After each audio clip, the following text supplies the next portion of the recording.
Her husband, the CEO, told her, "You're sleeping in the guest room until you say sorry." She just nodded and said, "Okay."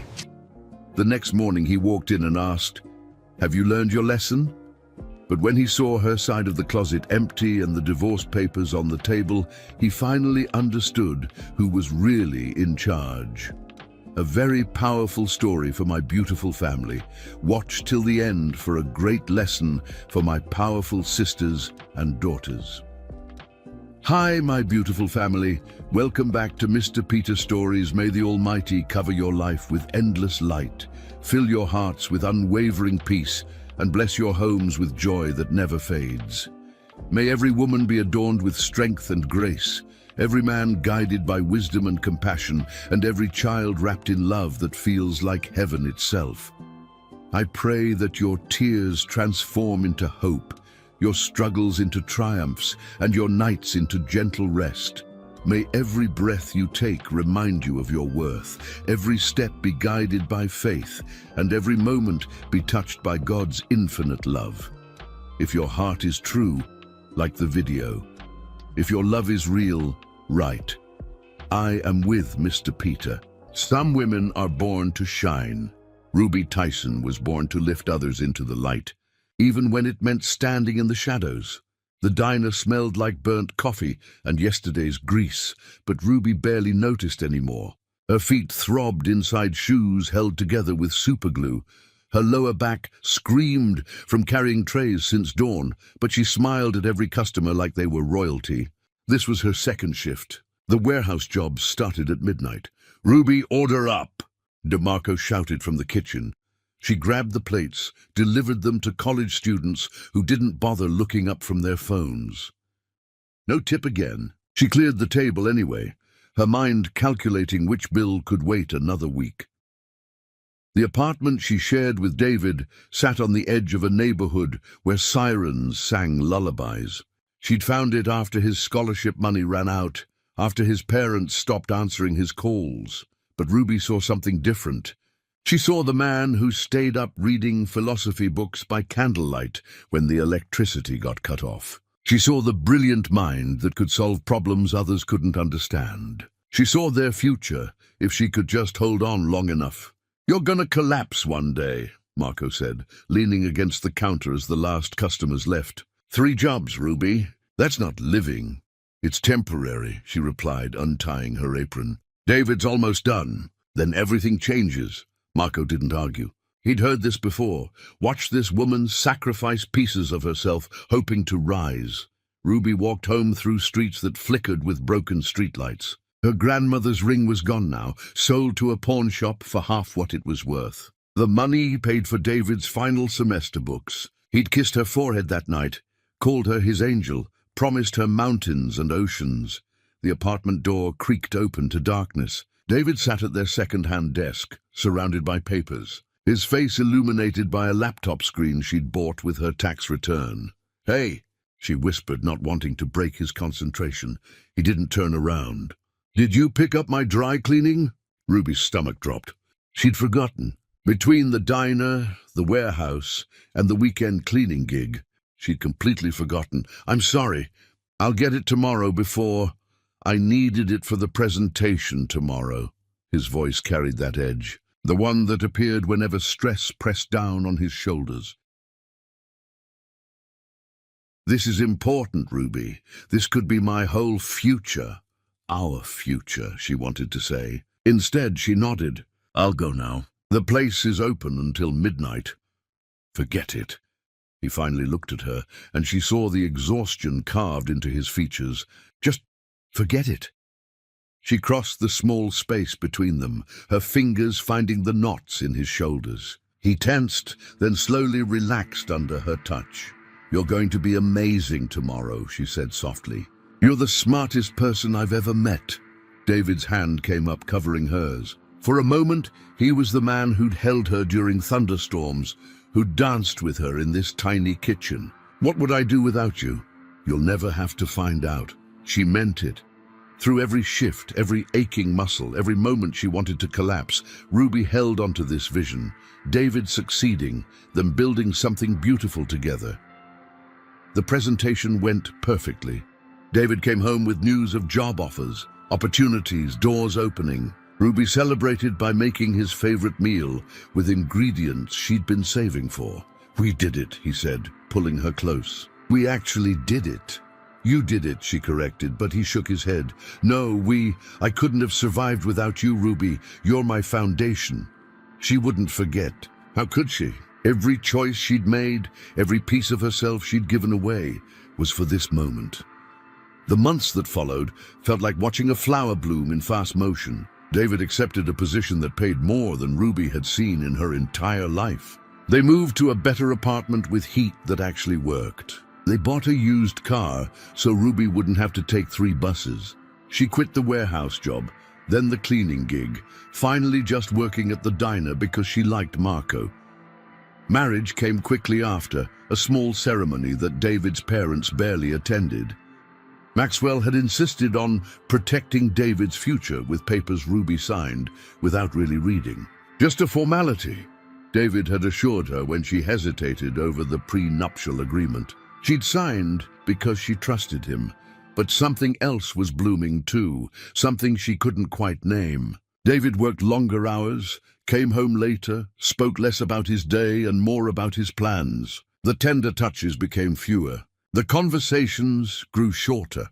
"I'm thinking about going back to school," Ruby mentioned one evening, curled up on their new couch. "Maybe studying design, something creative." David glanced up from his phone, his attention fleeting. "That's nice. Hey, I need you to pick up my mother from the airport on Thursday." Ruby's heart sank. His mother, Patricia Cole, had made her opinions about Ruby clear. "Working class," she'd called her, the words dripping with distaste. "David, about school. We'll talk about it later, okay? I've got a huge presentation coming up." He returned to his phone, and Ruby felt herself becoming invisible. Thursday arrived wrapped in anxiety. Patricia Cole stepped out of the airport with luggage that cost more than Ruby's entire wardrobe. Her eyes scanning Ruby with unconcealed disapproval. "The car's this way," Ruby said, reaching for one of the bags. Patricia pulled it away. "I can manage." The drive to the apartment felt eternal. Patricia commented on every flaw. The neighborhood wasn't prestigious enough. The building lacked character. Surely David deserved better. "He worked very hard," Ruby agreed quietly. "And you were there for the ride," Patricia replied, her smile sharp as glass. "How fortunate for you." Ruby's fingers tightened on the steering wheel. She wanted to scream that she'd bled for David's success. Instead, she remained silent, because David had asked her to be patient with his mother. The apartment tour was a masterclass in passive cruelty. Patricia praised everything David had chosen, ignored everything Ruby had contributed, and made casual observations about temporary situations. When David came home, his face brightened seeing his mother. He kissed her cheek, asked about her flight, poured her expensive wine Ruby didn't even know they had. "Ruby took good care of you?" he asked. "Oh, she drove adequately," Patricia replied, and David laughed like it was a joke. Ruby excused herself to start dinner, her hands shaking as she chopped vegetables. Through the doorway, she heard Patricia's voice dropping to a conspiratorial whisper. "She's sweet, David, but is this really what you want long-term? You're going places now. You need someone who can elevate you." Ruby waited for David's defense. Instead, she heard only silence, then the clink of wine glasses, then David changing the subject. That night, after Patricia left for her hotel, Ruby lay beside David and felt more alone than she'd ever been. "Your mother doesn't like me," she finally said. "She's just protective. Give her time." "David, she basically called me dead weight." "You're being too sensitive." He turned away, pulling the blanket with him. "Can we not do this tonight? I'm exhausted." Ruby stared at the ceiling, counting cracks, and wondered when exactly we had become I and you. Graduation day arrived with spring sunshine and promises wrapped in expensive paper. Ruby stood in the crowd, wearing a dress she'd sewn herself because David had forgotten to mention it was formal until the night before. She watched him cross the stage, shake hands with important people, accept awards that had her fingerprints all over them, even though her name appeared nowhere. Afterward, during the reception, David introduced her to colleagues and mentors. "This is Ruby," he'd say, "and nothing more. Not my partner, not the woman who made this possible, just Ruby," like she was an accessory he'd brought along because it was expected. Patricia cornered her near the refreshment table. "You know, dear, David's going to move in very different circles now. It might be kind to let him go before you embarrass him." "Excuse me." Ruby's voice came out stronger than she felt. "I'm trying to help you. You're clearly a good person, but you're out of your depth. David needs someone who understands his world, who can navigate it with grace and sophistication. Someone with the right background, the right connections, the right breeding." Ruby felt something crack inside her chest. "I'm the one who gave him this world. I worked 3 jobs so he could study. I sold my grandmother's jewelry so he could finish. I held him together when everyone else, including you, walked away." Patricia's smile never wavered. "How noble. But nobility doesn't open doors, dear. Pedigree does. You were useful then. Now you're just in the way." Ruby walked away before the tears could fall, found a bathroom, locked herself in a stall, and finally let herself break. She'd given everything, and somehow she'd become nothing. The woman in the mirror was a stranger, tired and small and fading. When she emerged, David was laughing with a group of polished people who looked like they'd never known hunger or desperation. She stood at the edge, invisible again, until he finally noticed her. "There you are. Come meet everyone." He pulled her into the circle, but didn't include her in the conversation, just kept her there like proof of something she couldn't understand. That night, back in their apartment, David poured champagne and talked about his future with an excitement that used to include her. Ruby listened, smiled, nodded, and felt herself disappearing word by word. "I couldn't have done this without you," he said suddenly, pulling her close. Ruby wanted to believe him. She wanted to believe that all of this was temporary, that once things settled, they'd find each other again. She wanted to believe in the man who'd promised her mountains and oceans. "I love you," she whispered against his chest. "I love you too," he replied. But the words felt automatic, rehearsed, like dialogue from a play he'd performed too many times. Years from now, Ruby would look back on this moment and realize it was the beginning of the end. But tonight, she held on, because letting go meant admitting that everything she'd sacrificed had been for a man who was already gone. 5 years later, David Call became the youngest CEO in his industry, and Ruby stopped recognizing the man who slept beside her. Chapter 2. The Price of Power. Success has a way of revealing who people truly are, and David Call's true face was carved from ice and ego. The house smelled like money, expensive candles, fresh flowers delivered weekly, leather furniture that cost more than Ruby's childhood home. She walked through rooms that echoed with emptiness. David's transformation hadn't been sudden. It was erosion, piece by piece. The man who once held her hand now walked 3 steps ahead. The man who used to ask about her day now checked his phone if she spoke longer than 30 seconds. "I'm thinking about taking a pottery class," Ruby said one morning, pouring coffee. "There's a studio downtown that—" David replied, not looking up from his tablet. "Did you call about getting the gate fixed?" Ruby's words died in her throat. She set down the coffee pot, watching him scroll. "David, did you hear me?" "The gate, Ruby. It's been broken for 3 days. People notice these things are people, not him. He hadn't used that gate in weeks, always parking in the private garage. I'll call them," she said quietly. He nodded, satisfied, and left without finishing his coffee or acknowledging her presence beyond their conversation's utility. The anniversary arrived on a Tuesday. Ruby spent the afternoon preparing David's favorite meal, setting the table with their good china, lighting candles. She'd even splurged on wine from a year that meant something to them, back when years and memories mattered. She waited. The food cooled. The candles burned lower. David arrived after midnight, still on his phone, barely glancing at the cold dinner. "Sorry, things ran late," he said, not sounding sorry. "I grabbed something at the office." Ruby felt something fundamental shift. "It's our anniversary." "I know. We'll celebrate this weekend, okay?" He loosened his tie, heading toward the stairs. "I'm exhausted." "Don't wait up." She didn't follow. She sat at that carefully prepared table, poured herself wine, and finally admitted what she'd been avoiding. She was married to a ghost of the man she loved. Patricia's visits became more frequent, and with each one, Ruby felt herself shrinking. David's mother would walk through offering suggestions that were really criticisms. "The living room feels so common," Patricia said during one visit, running her finger along a bookshelf. "David, darling, when you move up, you'll need someone who understands proper design." "Mom, Ruby decorated this room." "I know." Patricia's smile could freeze oceans. "That's what I mean." Ruby waited for David's defense. Instead, he laughed uncomfortably and changed the subject. Each time he chose silence over her dignity, another piece of Ruby's hope crumbled.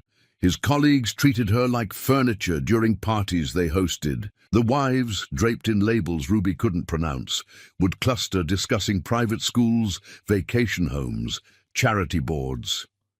"Ruby, you must join us," one said during a cocktail party. "We're discussing the symphony season. Are you familiar with classical music?" Some," Ruby replied carefully. "How quaint. David must enjoy having someone so unpolished, like having a blank canvas." The other women laughed, and Ruby realized the joke was her existence. She glanced at David across the room. He caught her eye, saw her standing alone among these predators, and looked away. The next morning, she tried to talk to him about it. "Your colleagues' wives were cruel last night. They were just having fun. You're too sensitive. David, they called me unpolished. They made me feel like I don't belong in my own home. Maybe if you made more effort to fit in." He trailed off, but the implication hung between them like poison gas. "Fit in? I cook, I clean, I manage this entire house. I make sure your life runs smoothly. What more do you want?" "I want a wife who doesn't embarrass me." The words exploded out of him, raw and brutal. "I want someone who knows which fork to use, who can discuss something beyond grocery lists and household maintenance. I want a partner who elevates me, not drags me down." Ruby felt every syllable like a physical blow. "Drags you down? I built you up, David. I gave everything so you could become this person who's now ashamed of me." "I'm not ashamed. I'm just..." He softened slightly, seeing her tears. "I'm just disappointed, Ruby. Can't you try harder?" "Try harder." As if she hadn't been trying her entire life. As if her efforts weren't enough, would never be enough, because the problem wasn't her actions, but her existence. "What do you want me to do?" she whispered. "Be better. Look better. Act better. Be someone I'm proud to introduce. Not someone I have to explain." He left her standing there, drowning in inadequacy, while he grabbed his briefcase and headed to a world where she'd never truly belonged. Ruby spent that day wandering through their house, seeing it differently now. This wasn't her home. It was a museum to David's success, and she was just another artifact he'd collected along the way, now outdated and out of place. She found herself in his study, surrounded by awards and framed articles praising his accomplishments. Her eyes landed on a particular photograph, David accepting his first major promotion. Ruby had been there that day, standing just outside the frame, invisible even then. Her phone buzzed with a message from David. "Dinner with clients tonight. Don't wait up." No apology. No acknowledgement of their fight. Just another absence in a marriage built on them. Ruby opened her laptop, something she rarely did anymore. She'd stopped having dreams of her own, stopped imagining a future beyond managing David's present. But today something stirred inside her, a whisper of who she used to be before she became the woman David was ashamed of. She searched for local art classes, community centers, places where she might remember what it felt like to create something, to be someone beyond David Call's wife. Then she heard the garage door. "David, home early for once." She closed the laptop quickly, guilty for even daring to think about herself. He found her in the study, his expression tight with stress. "We need to talk about something." Ruby braced herself, not knowing what fresh disappointment awaited. "There's a gala next month. Important people will be there. I need you to—" He struggled with the words. "I need you to get a stylist or something. New dress, hair, makeup. Whatever it takes to look the part of your wife. The part of a CEO's wife. There's a difference, Ruby. Surely you can see that." She saw it clearly. She saw that the woman she'd become in this marriage was never going to be enough. She saw that David's love came with conditions she could never meet. She saw that she'd lost herself trying to be someone worthy of a man who no longer valued her. "I'll handle it," she said flatly. "Thank you." He moved to leave, then paused. "Ruby, I'm not trying to be cruel. I'm trying to help you understand my world." "Your world," she repeated. "Not our world. Your world." He didn't correct her, and his silence said everything his words never would. That night, Ruby lay awake beside her husband, listening to him breathe, and realized she'd been holding her breath for years, waiting for him to see her, to value her, to remember why he'd loved her in the first place. But David Call had become someone who only loved things that reflected glory back on himself. And Ruby Tyson had become a woman who reflected nothing but sacrifice and shadows. The gala loomed like a guillotine, and Ruby prepared for it like a prisoner preparing for execution. She bought the dress David's assistant recommended, sat through hours of styling that made her look like someone else entirely, practiced walking in heels that pinched with every step. On the night of the event, David looked at her and nodded approvingly. "Much better. See? You can be stunning when you try."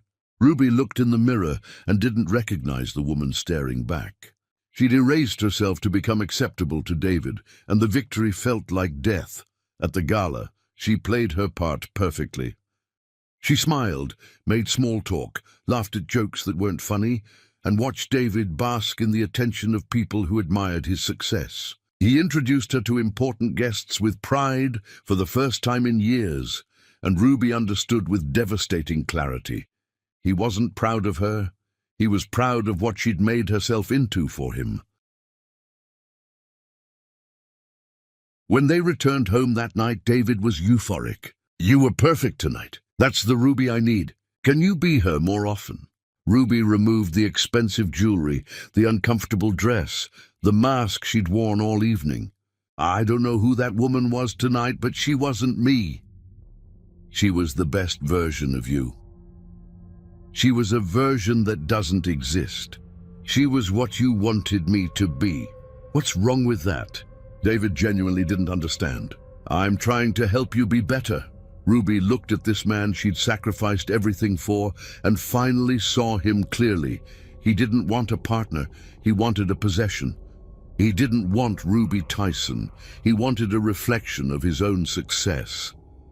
"I don't want to be better at being what you want," she said quietly. "I want to be enough as I am." David's expression hardened. "Then you're always going to disappoint me. Then you're always going to disappoint me." Those words would haunt Ruby for months to come, echoing in every silent meal, every empty conversation, every moment she felt herself disappearing inside a marriage that had become her cage. She thought about the prenuptial agreement she'd signed years ago without reading it carefully, how she'd trusted David completely then. That trust felt like a lifetime ago, like it belonged to a different woman, entirely one who still believed love was enough to protect her. Ruby realized she hadn't just lost her husband to his ambition. She'd become invisible in her own marriage. Chapter 3. The Circle of Wolves. David's family didn't just tolerate Ruby, they sharpened, and their teeth on her dignity. The invitation arrived on heavy cardstock, embossed with gold letters. "You are cordially invited to brunch at the Call estate." Not their estate. David's family home, where Patricia presided like a queen. These gatherings happened monthly, and each felt like walking through a minefield. "Do I have to go?" Ruby asked David. "It's family. Of course you have to go." He barely looked up. And Ruby, please dress appropriately this time. My sister mentioned you looked underdressed last month. Ruby glanced at her closet, filled with neat, clean clothes. Just not expensive enough for the Call family standards. I'll do my best, she said, hating how small her voice sounded. The Call estate sprawled across perfectly manicured grounds. Ruby pulled up in their used car, the one purchased from David's early success that he now pretended didn't exist, parking between vehicles that cost more than some houses. She sat gathering courage, watching David's sister Nora greet guests like royalty receiving peasants. There she is, Nora called out as Ruby approached. We were starting to worry you'd gotten lost. Traffic was heavy? On a Sunday morning, Nora's eyebrows raised. How curious. Well, come in. We've already started, but I'm sure no one will mind you joining late. Ruby hadn't been late. The invitation said 11. It was 10:57.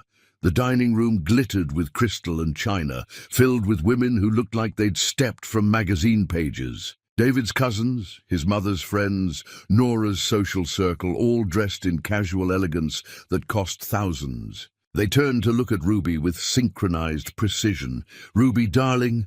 Patricia rose from the head of the table, air-kissing near Ruby's cheeks without making contact. That's such an interesting outfit. Very thrift store chic. Is that intentional? The table tittered with polite laughter. It's just a dress, Ruby replied, sliding into the empty chair at the far end. Of course it is. Patricia's smile could cut glass. I keep telling David that some women have natural style and others need guidance. The brunch continued like slow torture. Every topic circled back to Ruby's inadequacy. When they discussed vacation homes, someone mentioned how challenging it must be for Ruby having grown up with so little. When they talked about charity work, Patricia noted that Ruby didn't serve on any boards, but then again, those positions require certain connections. David's cousin Helena addressed Ruby directly. Ruby, what exactly do you do all day? You don't work. You don't have children. How do you fill your time? I read a lot, and I've been thinking about taking some classes. Classes? Helena clapped mockingly. In what? Art design, maybe. The table erupted in barely concealed laughter. Design, Nora repeated, wiping her eyes delicately. Oh, Ruby, that's adorable. At your age, starting something like that? It's like playing dress-up, isn't it? A little hobby to pass the time. Some people have real careers, Patricia added, smiling at the other women. Others have hobbies. Both are valid, I suppose. Ruby felt tears threatening and swallowed them down. She would not give these vultures the satisfaction of seeing her break. The conversation moved on, leaving Ruby behind like roadkill. They discussed upcoming galas, political fundraisers, social events that Ruby would attend on David's arm, like an accessory he was required to bring. No one asked her opinion. No one included her in discussions. She existed at this table only as a target. When brunch finally ended, Ruby escaped to the bathroom, locking herself in marble and gold opulence, pressing her palms against the cool sink. She stared at her reflection, a woman who'd lost herself somewhere between love and humiliation. A knock startled her. Ruby, it's Nora. Ruby opened the door, finding David's sister standing there with an expression that might have been concern on anyone else's face. I hope you're not upset about earlier. We were just joking around.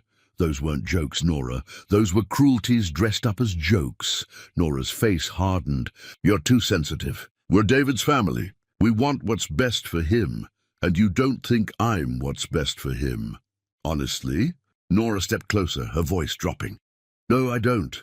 You were fine when David was nobody. You were the sweet little girlfriend who kept him grounded. But he's someone now, Ruby. He needs a woman who matches his stature. Someone with breeding, education, sophistication. Someone who doesn't embarrass him. I don't embarrass him. You exist, and that's embarrassing enough. You're a reminder of where he came from, and darling, that's a place he's trying very hard to forget. Nora patted Ruby's shoulder with false sympathy. I'm not being cruel. I'm being honest. The kindest thing you could do for David is let him go find someone appropriate. Ruby shoved past her, nearly running down the hallway, desperate to escape this house that felt like a mausoleum of her self-worth. She found David outside, laughing with his father and uncles, holding a drink, looking completely at ease. He saw her approaching and his expression shifted, not to concern, but to mild irritation. Ready to go already? We just got here. I need to leave now. Ruby, don't be dramatic. What happened? Your family happened. Your sister just told me I'm an embarrassment to you and suggested I should leave you so you can find someone more appropriate. David glanced back at his family, then at Ruby, and she saw calculation in his eyes. She probably didn't mean it like that. That's exactly how she meant it, and you know it. Are you going to defend me, David? Or are you going to stand here making excuses for them? He shifted uncomfortably. Look, they're protective. They see how hard I work, how much pressure I'm under. They want me to have a life that's easy, and I make your life hard. You make it complicated. The words tumbled out before he could stop them, and Ruby saw the truth he'd been hiding. He agreed with them. Maybe not consciously, maybe not completely, but somewhere deep inside, David Call believed his wife was beneath him. I'm going home, Ruby said quietly. You can stay. Ruby, stay, David. Enjoy your family. I'm sure they're more fun without me here to embarrass everyone. She drove home, with tears streaming down her face, her hands shaking on the steering wheel. When she pulled into their driveway, she sat in the car for a long time, wondering how she'd become this woman. Invisible, belittled, tolerated at best. Her phone buzzed with a message from an unknown number. When she opened it, her blood ran cold. It was a photograph from the brunch, taken when she'd left the table briefly. The women were all leaning together, laughing, and the caption read, "When the help tries to eat with the family." It had been posted to a private social media group, shared among David's entire social circle. Ruby scrolled through the comments, each one worse than the last. Poor David, stuck with her. She's like a puppy that followed him home. Someone needs to take her to a shelter. I give it another year before he trades up. Ruby deleted the app, but the damage was done. They weren't just mocking her in private anymore. They'd made humiliating her a spectator sport. David came home late that night, slightly drunk, smelling like expensive cigars and his father's cologne. You left me there like an idiot, he said, loosening his tie. Had to explain why my wife ran off in the middle of a family gathering. Your sister told me to leave you, David. Your mother called me thrift store chic. Your cousin implied I'm worthless. And you stood there and let them. They're just words, Ruby. Why do you let them get to you? Because they hurt. Because I'm your wife, and you're supposed to protect me, not offer me up for slaughter. David rubbed his face, tired of this conversation before it even started. I can't control what they say. I can only control what I do. Then what do you do, David? What have you ever done except stand by while they tear me apart? He looked at her with something close to resentment. I married you, didn't I? I gave you this life, this house, this status. What more do you want? I want you to love me. I want you to defend me. I want to be more than just a burden you're stuck with. Then maybe you should try being less of a burden, he shot back. Maybe if you fit in better, if you tried harder, if you were someone they could respect instead of pity, I wouldn't have to defend you all the time. You've never defended me once. The silence that followed was deafening. David had no response because they both knew she was right. He went upstairs without another word, leaving Ruby standing in the foyer of a house that would never be home. Married to a man who'd become a stranger. She pulled out her phone and opened the photo of the women mocking her. She stared at it for a long time, memorizing their faces, their cruelty, their absolute certainty that she was nothing. Then she did something she hadn't done in years. She opened a blank document and started writing. Not a grocery list, not a schedule for David's appointments, but thoughts, feelings, dreams she'd buried so deep she'd forgotten they existed. I am Ruby Tyson, she wrote, and I used to be someone. The words felt like resurrection, but she wasn't ready yet. The courage required to leave wasn't something she'd built up. So she closed the document, climbed into bed beside her husband, and continued the slow disappearance she'd been practicing for years. The worst betrayal wasn't the insults Ruby endured. It was watching David laugh along with them. Chapter 4. The breaking point. There are moments that define a marriage, and this family gathering would expose theirs as already dead. The house buzzed with preparation for Maxwell Call's birthday celebration. David's father was turning 70, and Patricia had decided to host an intimate gathering of 50 close friends. Ruby had been planning this party for weeks. "It's the least you can do, dear," Patricia had said. "Show us you're capable of something." She'd spent hours perfecting every detail. The caterers, decorations, the elaborate birthday cake, one she'd insisted on baking herself despite Patricia's doubts, sat in the refrigerator. "This is your chance," David had told her the night before. "My mother is finally giving you an opportunity to prove yourself. Don't mess it up. Not thank you for doing this. Not I'm proud of you. Just don't mess it up." Like she was a child being trusted with a simple task she'd probably bungle.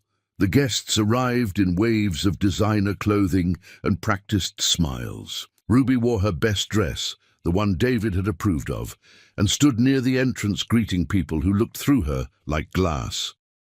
"Ruby," Patricia swept in wearing silk and disapproval. "The flower arrangements are too low. People won't be able to see each other across the tables.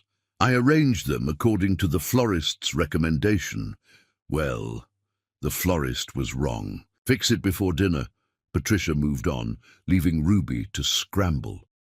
David's business partner, Graham, arrived with his wife, both exuding confidence that came from never doubting their place. Graham clapped David on the shoulder, pulling him into conversation. His wife, Lydia, found Ruby adjusting flowers. "Still playing housewife, Ruby? How domestic of you." "I'm hosting," Ruby replied, keeping her voice steady. "Of course you are. What else would you do?" Lydia accepted a glass of champagne from a passing server. "I always tell Graham that some women are born to support greatness, others to achieve it. Different roles, equally valid." The implication hung in the air like poison. Ruby was the former, and they all knew it. In the kitchen, Ruby checked on the cake one final time. She'd spent 2 days perfecting it, layering David's father's favorite flavors, creating decorative elements that showcased skill she'd taught herself through months of practice. It was beautiful, and for once, she felt genuinely proud of something she'd created. Nora walked in, her heels clicking against the tile. "Mother wants to know when you're serving appetizers. People are getting impatient. They're about to go out now." "Good, and Ruby?" Nora's voice dropped to that particular tone she used when she wanted to sound kind while delivering cruelty. "Try not to draw too much attention to yourself tonight. This is Father's evening, not yours. I'm hosting his party, Nora. I have to be somewhat visible." "Visible, yes. Center of attention, no. There's a difference." Nora examined her manicure, not looking at Ruby. "David mentioned you've been sensitive lately. We're all walking on eggshells around you. It's exhausting." Ruby's hand stilled on the counter. "You're walking on eggshells. You, who told me I should leave my own husband. You who share photos mocking me online. That's walking on eggshells." "See? There's that sensitivity again." Nora sighed dramatically. "We're just being honest, Ruby. Honesty isn't cruelty." "Yes, it is. When honesty is designed to hurt, it's absolutely cruelty." Nora's expression hardened.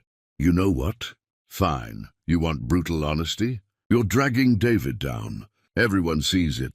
He's brilliant, charismatic, destined for incredible things, and you're the anchor around his neck. He's too loyal to say it, too kind to leave you, but we all know he'd be better off without you. There's your honesty, Ruby. How does it feel?" Ruby felt something inside her crystallize, not breaking, but hardening into something sharp and unbreakable. "It feels clarifying." "Thank you, Nora." She pushed past David's sister and headed into the living room where guests had gathered. David stood at the center of a circle of admirers, telling some story that had everyone laughing. He looked happy, confident, completely in his element. Ruby approached, and the circle shifted to include her reluctantly. David's arm came around her waist automatically, but the gesture felt mechanical. "There's my wife," he said, something in his tone making it sound like an apology. Graham raised his glass. "David, you've built an empire in such a short time. What's the secret?" "Hard work, strategic thinking, surrounding myself with the right people." David's eyes scanned the crowd, landing everywhere except on Ruby. "And family support must help," someone else added, glancing at Ruby with barely concealed pity. "Oh, absolutely," Graham interjected before David could respond. "Though some family members are more supportive than others, right, David? I mean, you've done all this basically on your own merit." The circle murmured agreement, and Ruby felt herself becoming invisible again, standing right there in her husband's arm, while everyone erased her contributions from the narrative of his success. Dinner was served with military precision. Ruby had organized every course, timed everything perfectly, ensured dietary restrictions were accommodated. Patricia didn't mention it. David didn't acknowledge it. As dessert time approached, Ruby excused herself to prepare the cake. In the kitchen, she lit the candles carefully, pride swelling despite everything. This cake was hers. She wheeled it out on a cart, candlelight casting warm glows across faces that had spent the evening treating her like she was invisible. The room erupted in appreciative sounds. It really was stunning. Maxwell stood ready to make his wish, and Ruby felt momentary accomplishment. Then Graham's voice cut through the moment like a blade. "Did you order this from Martinelli's, Patricia? It looks exactly like their signature style." "Oh, I'm sure it is," Patricia replied smoothly, not bothering to correct him. "Only the best for Maxwell." Ruby's mouth opened to clarify, to claim this one thing she'd created. But David spoke first. "Actually," he said, and Ruby's heart lifted, thinking he was finally going to defend her, acknowledge her effort. "Actually, Ruby made it herself." The room fell silent for a beat, then Graham laughed. Not a polite chuckle, but a full, genuine laugh that others quickly joined. "Ruby made this?" Graham gestured at the elaborate cake. "What, following an online tutorial?" "At least she's good for something domestic," Lydia added, her voice carrying across the room. "Every wife should have some skill, I suppose." "Some skill," someone echoed, and the laughter grew. Ruby stood there, candles melting on her cake, watching room full of people mock her effort. But worse, so much worse, was watching David stand among them and say nothing. His silence wasn't neutrality, it was agreement. Maxwell blew out the candles, making his wish, and the party continued like Ruby's humiliation was just background entertainment. She cut the cake with hands that had gone numb. She served pieces to people who didn't say thank you. She cleaned up while conversations swirled around her about topics she wasn't included in. In a corner of the room, she heard Helena talking to a group of women, her voice carrying just enough for Ruby to hear. "I honestly don't understand what David sees in her. She brings nothing to the table, no connections, no sophistication, no ambition. She's just there. Like furniture you're too lazy to replace." "Maybe he feels sorry for her," another woman suggested. "You know, she was with him when he had nothing. Perhaps he thinks he owes her something. The debt's been paid, surely. He's given her this life, this house. At some point, gratitude expires." Ruby set down the cake knife and walked away. She didn't run, didn't make a scene, just quietly left the room and climbed the stairs to their bedroom. She could hear the party continuing below, nobody noticing or caring about her absence. She sat on the edge of their bed, staring at her reflection in the mirror across the room. The woman looking back was a stranger, hollowed out, diminished, barely there. A knock startled her. She expected David, finally noticing she'd left. Instead, Patricia entered without waiting for permission. "Leaving your own party? How rude!" "Your party," Ruby corrected quietly. "I just organized it." "And did an adequate job, I suppose." Patricia sat in the reading chair, examining Ruby like a specimen. "I wanted to talk to you privately. I don't think I can handle any more honesty tonight." "Too bad. You're going to hear this anyway." Patricia folded her hands in her lap, the picture of composed cruelty. "David is going to leave you eventually. Maybe not today, maybe not next year, but it's inevitable. He's outgrown you, Ruby. Everyone sees it except you. He's my husband. He's my son. I know him better than you ever will. I've watched him his entire life, seen him shed things that no longer serve him. You were useful once. You're not anymore. Ruby felt tears threatening, but refused to let them fall in front of this woman. Why are you telling me this? Because I'm giving you a chance to leave with dignity. Walk away now before he pushes you out. File for divorce? Take a reasonable settlement. Disappear from his life with your head held high. It's better than waiting for him to humiliate you publicly with someone else. You want me to just give up? I want you to face reality. You're not in his league anymore, if you ever were. The kindest thing you can do for both of you is end this charade. Patricia stood, smoothing her dress. Think about it, dear. Pride is worth more than a marriage to someone who doesn't value you. She left, closing the door quietly behind her, and Ruby finally let herself cry. Deep, wrenching sobs that she muffled in a pillow so the party below wouldn't hear her breaking. When David finally came upstairs hours later, the guests gone, the house quiet. Ruby had no tears left. You left early, he said, not accusatory. Just stating fact, nobody noticed.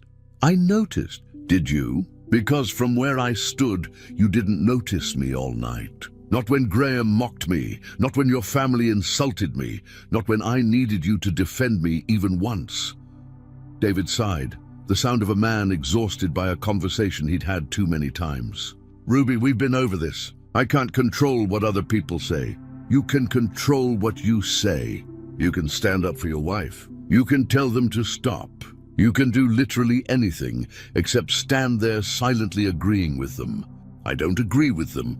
Your silence says otherwise. Every single time you say nothing, you tell them it's okay to treat me this way. You tell me that I don't matter enough to defend. You tell everyone that they're right. I am beneath you. That's not... David stopped, running his hands through his hair. You're being too sensitive. No, David, I'm being too silent.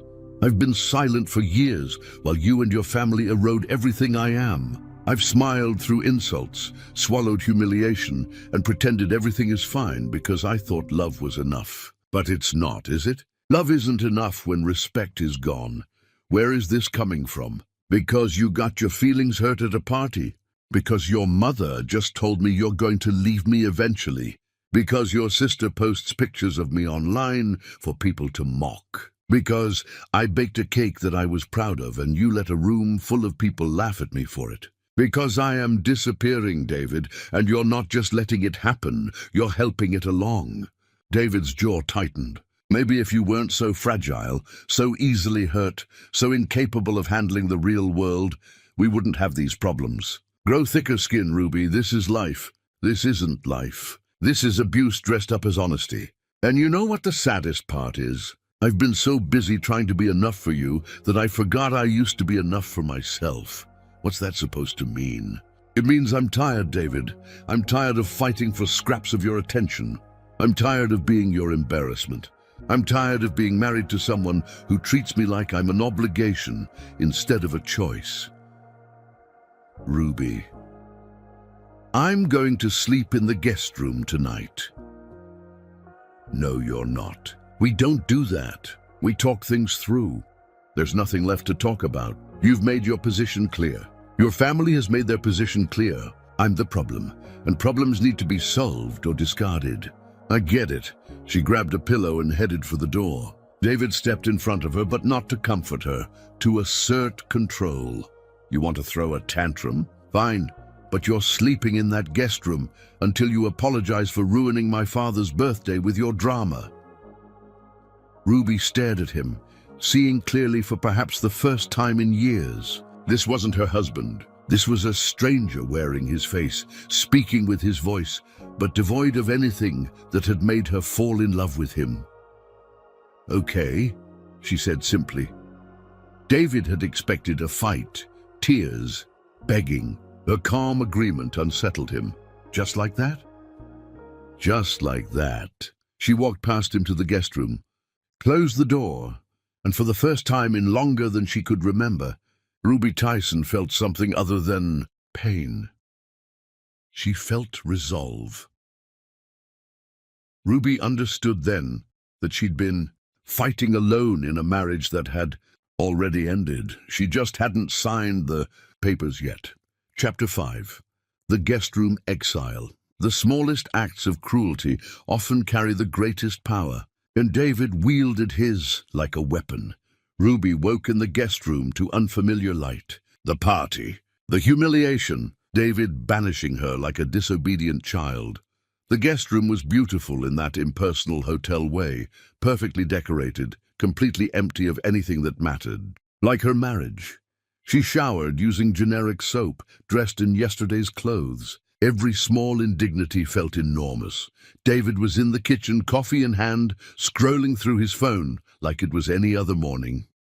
"Sleep well?" he asked without looking up, his tone neither concerned nor curious, just filling air. "No. Maybe you'll be more reasonable after a few nights in there." He finally glanced at her, and Ruby saw calculation in his eyes. "Are you ready to apologize?" "For what exactly?" "For making a scene, for leaving the party, for embarrassing me in front of my family." He set down his phone, giving her his full attention for the first time in weeks. And Ruby realized he enjoyed this, the power, the control, her obvious distress. "I didn't make a scene. David, I was humiliated by your family, and you stood by watching. I left quietly because I couldn't take any more. You're too sensitive. Stop saying that." The words burst out of her, surprising them both. "Stop telling me I'm too sensitive when people are actively cruel to me. Stop making me feel crazy for having normal reactions to being treated like garbage." David's expression hardened. "I see a night in the guest room taught you nothing. It taught me plenty, just not what you intended. Then I guess you'll be sleeping there again tonight. And the night after, however long it takes for you to learn." "Learn what, David? Learn to accept disrespect? Learn to smile while your family eviscerates me? Learn to be grateful that you tolerate my existence? Learn your place." The words exploded out of him, raw and ugly. "Learn that I'm the one who provides everything, who gave you this life, who made you someone instead of nobody. Learn that you should be grateful instead of constantly complaining." Ruby felt something inside her finally snap. Not breaking, transforming. "You think you made me someone? David, I made you. I worked 3 jobs so you could finish school. I sold my grandmother's jewelry so you could eat. I held you together when you were falling apart. I built you, and you've spent years tearing me down to forget you were ever that weak. That's not how I remember it." "No, I'm sure it's not. You've rewritten history to make yourself the hero and me the burden. But I was there, David. I remember the truth even if you don't." He grabbed his briefcase, done with this conversation. "You have all day to think about whether this marriage is worth fighting for. When I come home tonight, I expect an apology. Otherwise, you can stay in that guest room indefinitely." "Maybe I will." David paused at the door, thrown by her lack of submission. "What's that supposed to mean?" "A D. It means maybe I'm done apologizing for existing, David. Maybe I'm done begging for scraps of your attention and respect. Maybe I'm done being your wife in name only." "You're being dramatic again." "No, I'm being honest. For the first time in years, I'm being completely honest." He left without another word, and Ruby stood in their kitchen. His kitchen, really, feeling lighter than she had in months. The truth had a weight, but so did lies. And she'd been carrying his lies about her for far too long. She spent the morning doing something she rarely allowed herself, thinking about her own wants instead of David's needs. She made a list in her head of everything she'd given up. Every piece of herself she discarded to be the wife he wanted, her artistic ambitions abandoned because they weren't practical. Her friends, lost because David found them beneath him. Her independence, sacrificed because being his wife became her entire identity. Her voice, silenced because speaking up made her too sensitive. Ruby pulled out her laptop and opened a document. She stared at the blank page for a long time before typing 5 words. "What do I want now?" The cursor blinked, waiting, and Ruby realized she didn't know. She'd spent so long wanting David's love, his respect, his attention, that she'd forgotten to want anything for herself. She started researching. Art programs, design courses, small studio apartments in different neighborhoods, divorce lawyers, though she couldn't quite bring herself to click those links yet. Each search felt like betrayal and liberation in equal measure. Her phone rang. Patricia's name flashed on the screen. Ruby let it go to voicemail, then listened with morbid curiosity to the message. "Ruby, dear, David mentioned you're being difficult about last night. I think it's important we talk. Come to lunch today. 1 o'clock. I'll send you the address." Not an invitation. A summons. Ruby wanted to ignore it, but part of her needed to hear what Patricia had to say, needed to face this woman one final time with clarity instead of desperation.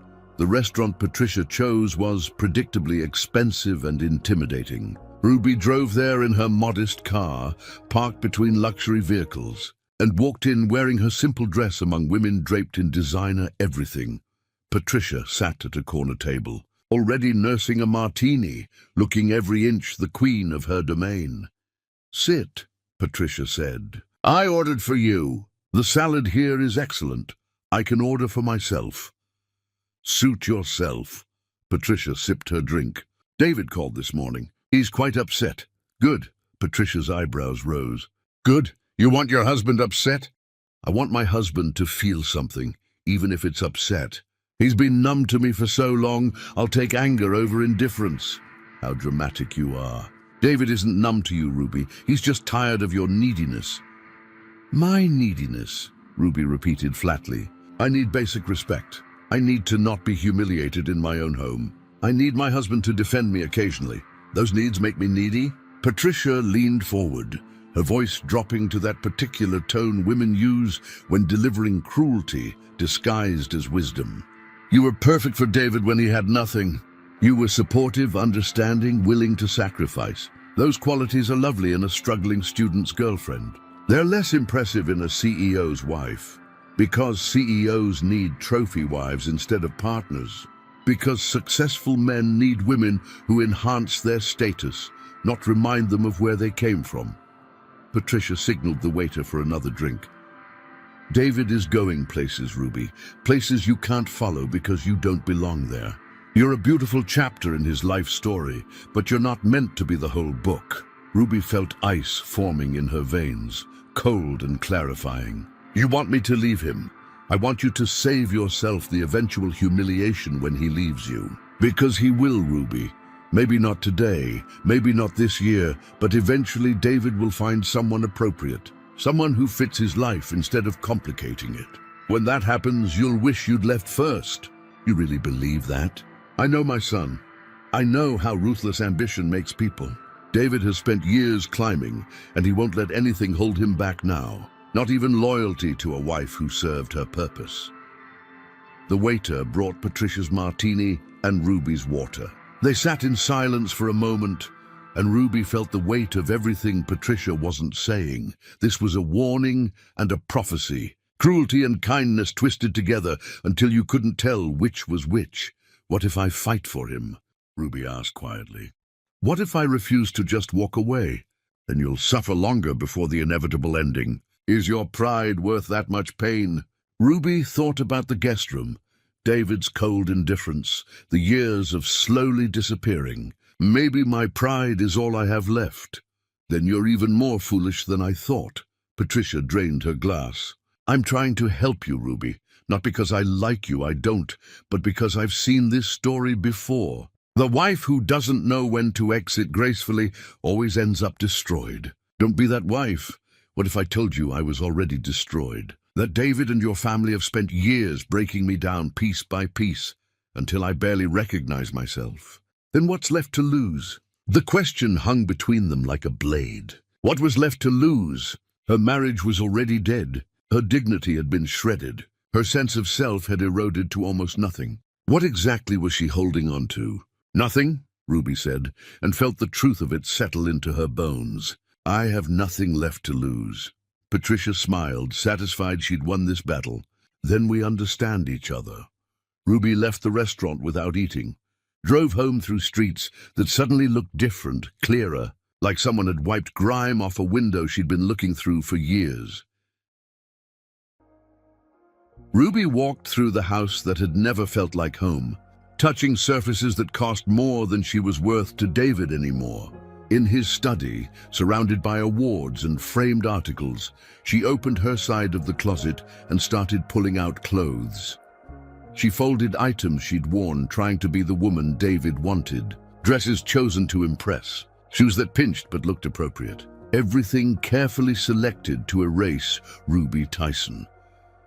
In the back of her closet, she found boxes, sketchbooks from college, art supplies, books on design David had called frivolous. She opened a sketchbook, seeing drawings from years ago, recognizing abandoned talent. Ruby sat on the guest room floor, surrounded by remnants of who she'd been before becoming Mrs. David Cole, and made a decision. She pulled out her phone and called a number she'd found that morning. And she'd told herself she was just researching, not really considering. Apex Legal Services, how may I help you? Ruby's voice steadied. I need to speak with a divorce attorney. The words felt like jumping off a cliff, terrifying and exhilarating in equal measure. She made an appointment for the following morning, hung up, and let herself cry. Not from sadness, but from relief, from the overwhelming sense that she'd finally chosen herself. Evening came. David's car pulled into the garage. Ruby heard him enter, drop his briefcase, call her name. She didn't answer immediately. Let him search, let him wonder, let him feel even a fraction of the invisibility she'd experienced. He found her in the guest room, surrounded by her things, and stopped in the doorway. What are you doing? Moving my stuff. You said I'd be sleeping here indefinitely. Might as well make it comfortable. David's face darkened. This is ridiculous. You're being childish. I'm being obedient. You sent me here, David. I'm just accepting it. I sent you here so you'd learn a lesson, not set up permanent residence. What lesson is that exactly? That you can exile me when I displease you? That our marriage is conditional on my perfect compliance? I think I've learned that one already.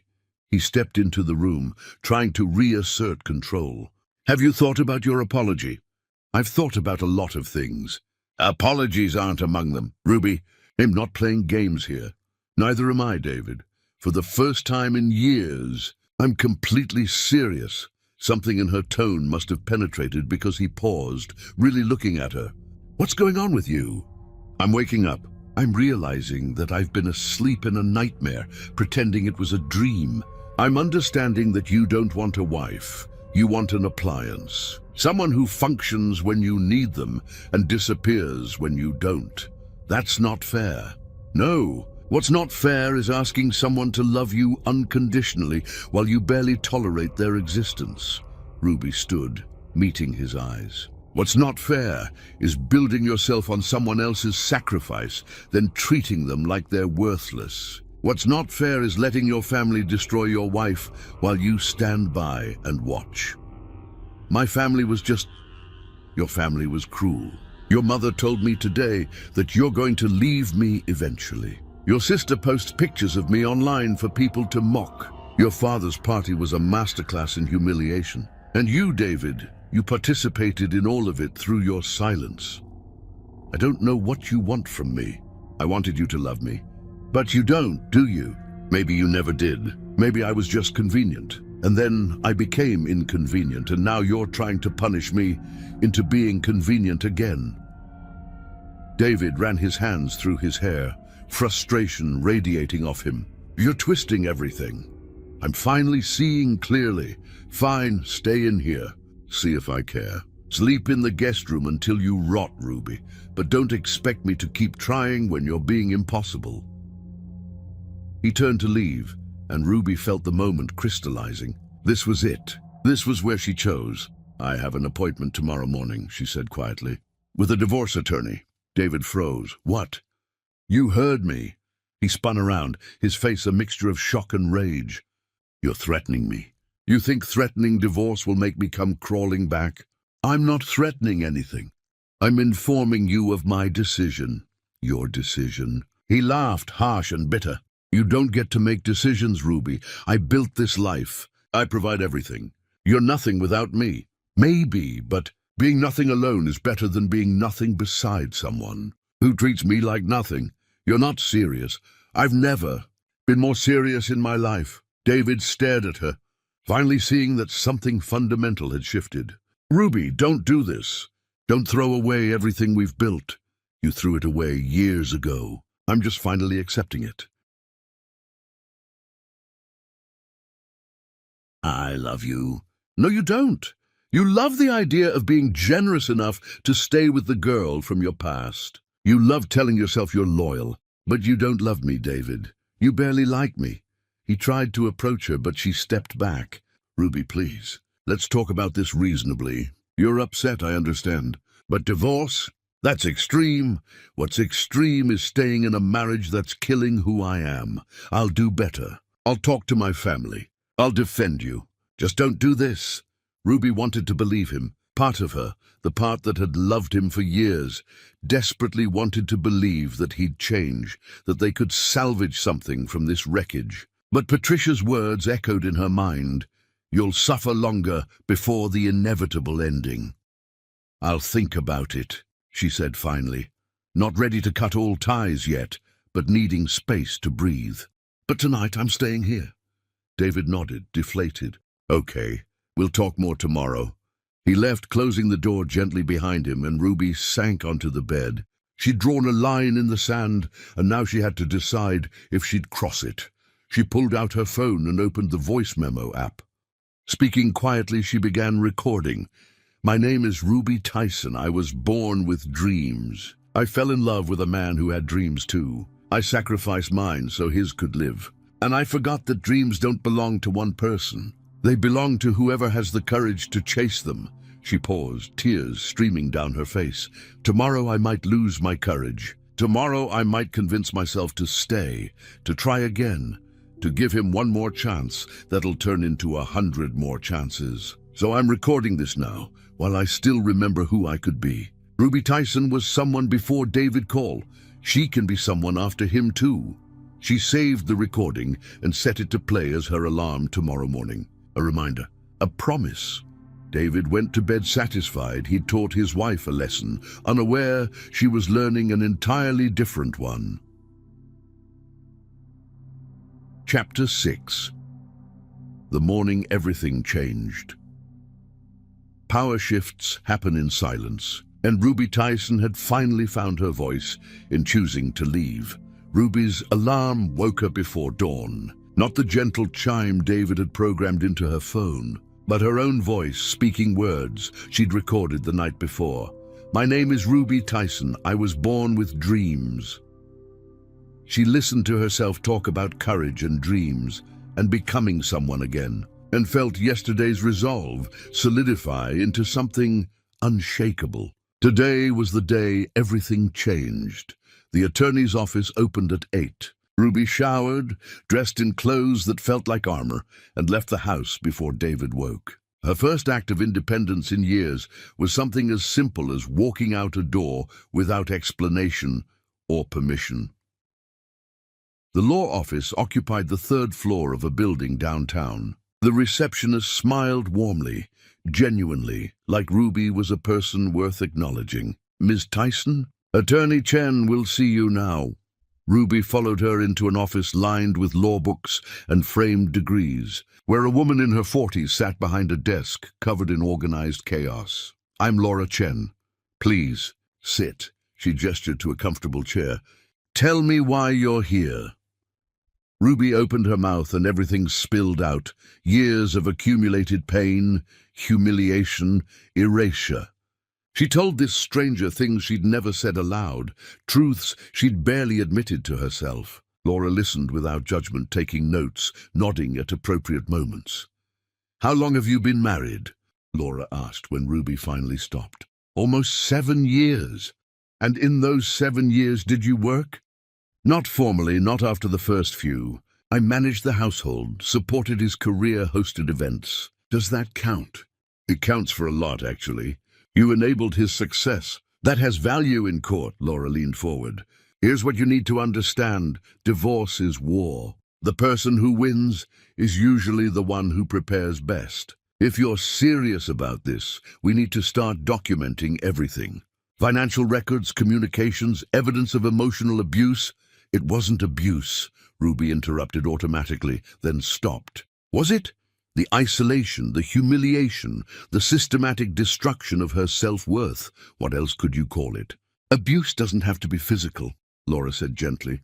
What you're describing, the gaslighting, the public humiliation, the family's coordinated cruelty with your husband's complicity, that's emotional and psychological abuse. It matters. Ruby felt something unlock inside her chest. Abuse. She'd been calling it a difficult marriage because that's what victims did. They minimized.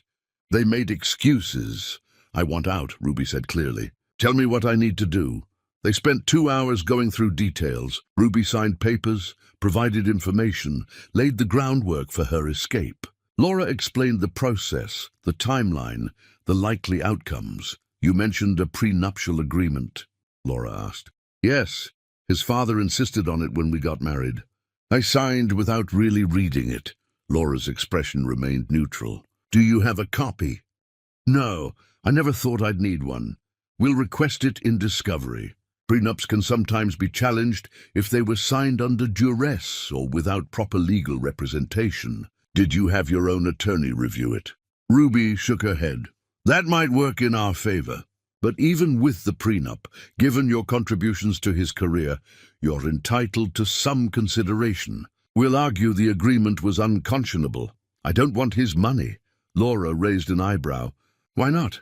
You earned it, Ruby, not with a paycheck, but with years of your life. Take what you're owed. I just want my freedom. Freedom costs money. You need resources to rebuild. Ruby nodded slowly, understanding the wisdom even if pride made her want to reject anything from David. There's one more thing, Laura said, pulling out a folder. These are divorce papers. You can serve them any time, or you can wait. But if you're sure about this decision, I recommend moving quickly.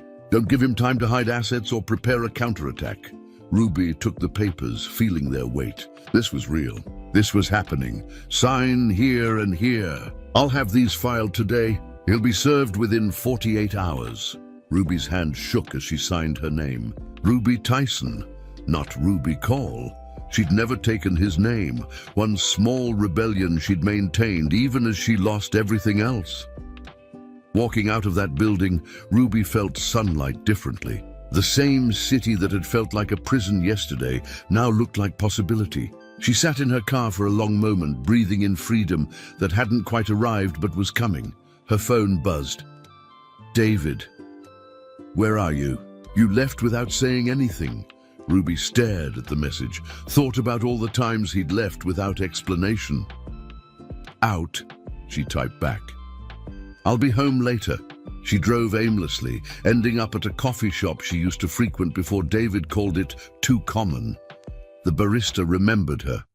Ruby, haven't seen you in forever. The usual. Actually, I'll try something different today. She sat by the window watching people live lives that weren't shaped by someone else's cruelty.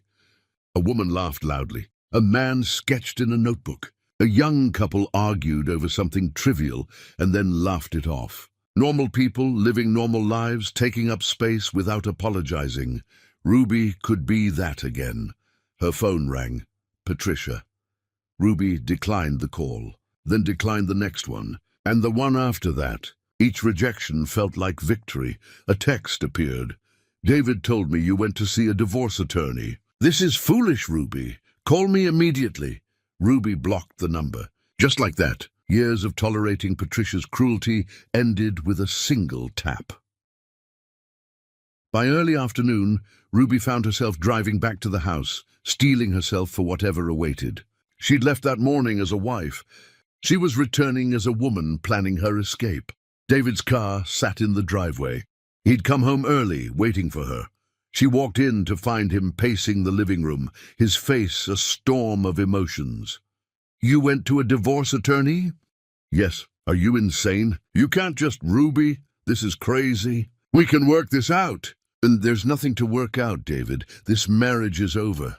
It's been over for years. We just kept pretending. One bad day and you're throwing everything away. One bad day? Ruby laughed, the sound bitter and broken. One bad day? David, there have been 1,000 bad days. This wasn't spontaneous. This was inevitable. He tried to approach her, but she held up her hand. Don't. I made mistakes, okay? I admit it. But divorce? That's extreme. Let's go to counseling. Let's try. Please, Ruby. Counseling won't fix this. You can't counsel someone into respecting their spouse. You can't therapy away years of humiliation. So that's it? You're just done. After everything. After everything, Ruby repeated. That's exactly right. After everything I've endured, I'm finally done enduring. David's expression shifted from desperation to anger. Fine. If you want a divorce, I'll give you one. But don't think you're getting anything from me. You signed a prenup, remember? My father made sure of that. Ruby went cold, remembering that day when she'd signed papers without really reading them, trusting David when he said it was just a formality. She'd been so in love, so certain they'd never need those protections. Now those signatures felt like prophecy. I remember, she said quietly. Then you know you'll walk away with nothing. No house, no money, no support. You'll be exactly where you were when I found you, broke and nobody. If that's what it takes to be free of you, then fine. I'd rather have nothing and my dignity than everything and lose myself. David stared at her like she was speaking a foreign language. He couldn't comprehend someone choosing poverty over proximity to him. His ego couldn't process it. You're making the biggest mistake of your life. No, David, staying with you this long was my biggest mistake. Leaving is the smartest thing I've ever done. She walked past him, heading for the guest room where she'd already started packing. He followed, watching as she methodically removed her belongings from his life. Where will you even go? Anywhere but here. Ruby, stop. Let's talk about this like adults. She spun to face him, and whatever he saw in her expression made him step back. We're past talking. You had years to talk to me like I mattered. You chose silence. You chose your family. You chose your pride. Now I'm choosing me. I love you. You love controlling me. There's a difference. She grabbed a suitcase, started filling it with essentials. Clothes, toiletries, the few items that were truly hers. You can't just leave. Watch me. Ruby, please. Don't do this. I'll change. I'll be better. I'll tell my family to back off. I'll defend you. I'll do whatever you want. Just don't go. She paused, meeting his eyes. For a moment, she saw the man she'd fallen in love with years ago, desperate and lost. But that man was gone, buried under layers of ego and ambition. What stood before her now was just his ghost, haunting her with what could have been. It's too late, David. Some things, once broken, can't be fixed. That's not true. We can rebuild. No, we can't, because rebuilding requires both people wanting the same thing, and I finally want something different than you. Which is what? Myself. I want myself back. She zipped the suitcase, grabbed her keys, and headed for the door. David followed her through the house, pleading, bargaining, threatening in turns. If you walk out that door, that's it. We're done. Don't expect to come crawling back when you realize what you've given up. Ruby paused at the threshold, looked back at the house that had been her prison, at the man who'd been her warden. I'm not giving anything up. David, I'm taking something back, me. She walked out into sunshine that felt like baptism, threw her suitcase in her car, and drove away from 7 years of dying slowly. She had nowhere to go, no plan, no safety net. But she had something more valuable than security. She had hope. And for the first time in forever, that felt like enough. David stood in the doorway of their empty house, watching her taillights disappear, finally understanding that the woman he'd underestimated had just walked away from everything and gained herself in return. For the first time in 5 years, David Cole felt genuine fear, not of losing his empire, but of having already lost the only thing that mattered. Chapter 7. Rebuilding from Ash. Freedom is terrifying when you've forgotten how to be your own person. But Ruby Tyson was done being afraid. The motel room smelled like cheap cleaning products and other people's desperation. Ruby sat on a sagging bed, staring at walls the color of surrender, and felt panic claw at her throat. What had she done? She'd walked away from security, stability, a life most people would envy. And for what? To sit in a motel room with a suitcase and $300, wondering where she'd sleep next week. Ruby's phone buzzed continuously. David calling, Patricia calling, Nora sending texts ranging from concerned to vicious. She turned the phone face down. Instead, she opened her laptop and started searching. Jobs, apartments, anything that would give her foundation. The listings crushed her with their requirements. First month, last month, security deposit references, proof of employment. She had none of it. She'd been a housewife for years, invisible in the economy. By midnight, Ruby had applied to 17 positions, ranging from retail to reception, each one a reminder of how far she'd fallen from her dreams. She'd once wanted to be an artist, a designer. Now she'd settled for anything that kept her fed. Morning came with harsh fluorescent lighting and instant coffee that tasted like regret. Ruby checked her email, one response. Her bookstore needed someone immediately. The pay was minimum wage, but it was something. She arrived wearing her nicest dress, her hair pulled back, her hands steady despite the fear. The owner, a woman named Maxine with silver hair and kind eyes, looked over Ruby's bare resume. You haven't worked in years. No, ma'am. Why not? Ruby could have lied. Instead, she told the truth. I was married to someone who wanted me dependent. I lost myself in that marriage. I'm trying to find myself again. Maxine studied her for a long moment. Can you start tomorrow? Relief flooded through Ruby so intensely she nearly cried. Yes, thank you. Ruby showed up. She tried. She shelved books until her back screamed, rang up sales until her feet went numb. At the end of her first shift, Maxine handed her cash payment. You did good today. Keep coming back. Ruby kept coming back. Days turned into weeks, and slowly, painfully, she began building a life that was hers. She found a tiny studio apartment in a neighborhood David would have called dangerous, but where neighbors smiled and held doors. She bought second-hand furniture from thrift stores, mismatched plates from dollar stores, and felt richer than she'd ever felt in David's mansion. The divorce papers were served on a Thursday. David called her phone 23 times that day. Ruby listened to none of the voicemails, blocked his number, and felt lighter with each deletion. She fell into routine. Work at the bookstore by day, online courses in design by night. She'd enrolled in a community program for digital art, using software tutorials and library computers when her laptop struggled.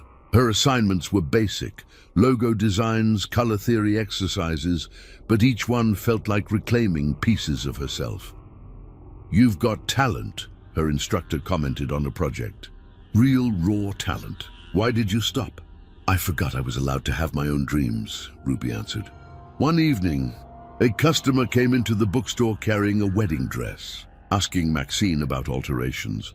I don't do wedding dresses anymore, Maxine said. Too much pressure. But Ruby might be able to help. Ruby looked up, confused. I don't know how to alter wedding dresses. You know how to sew. This is just fancier fabric. The customer, desperate and on a tight timeline, offered more money than Ruby made in 2 weeks at the store. Ruby took the dress home that night, hands shaking. She worked through the night, careful and methodical, taking apart seams and reconstructing them to fit the woman's measurements. When she finished, exhausted and covered in thread, she looked at what she'd created and felt pride bloom. The customer cried when she saw the finished dress. It's perfect. Better than I imagined. Do you have a card? I have friends getting married. Ruby didn't have a card. She had a phone number scrawled on notebook paper and dreams slowly, tentatively, coming back to life. Word spread through quiet channels, brides on budgets, women needing alterations, people wanting custom pieces. Ruby's studio apartment became a workshop. She sewed late into the night after shifts at the bookstore, her back aching, her fingers sore, but her heart full. She created a social media account to showcase her work. Simple posts at first, just photographs of dresses she'd altered or designed. The account grew slowly. 10 followers, then 50, then suddenly 300. Comments appeared. "These are gorgeous." Orders. "Where are you located?" "Your work is incredible." Ruby stared at strangers telling her she had value, that her creations mattered, and cried in her tiny apartment that smelled like fabric and freedom. Fashion blogger discovered her account and wrote a feature. Local designer rises from humble beginnings to create stunning custom pieces. The article didn't mention David or the divorce. It focused solely on Ruby and her talent and her determination. Orders flooded in, more than Ruby could handle while working at the bookstore. She approached Maxine apologetically. "I might need to cut my hours. The sewing work is taking off," Maxine smiled. "I've been wondering when you'd outgrow this place." "Go, Ruby, chase the dream. But I need the income. You've got enough orders to replace this income 3 times over. Stop being afraid of success." Ruby hugged this woman who'd given her a chance when she desperately needed one. Her apartment became a legitimate studio. She bought a proper sewing machine with her first major profit, invested in quality fabrics, created a website. Each step forward felt like stepping further from the woman David had tried to make her into.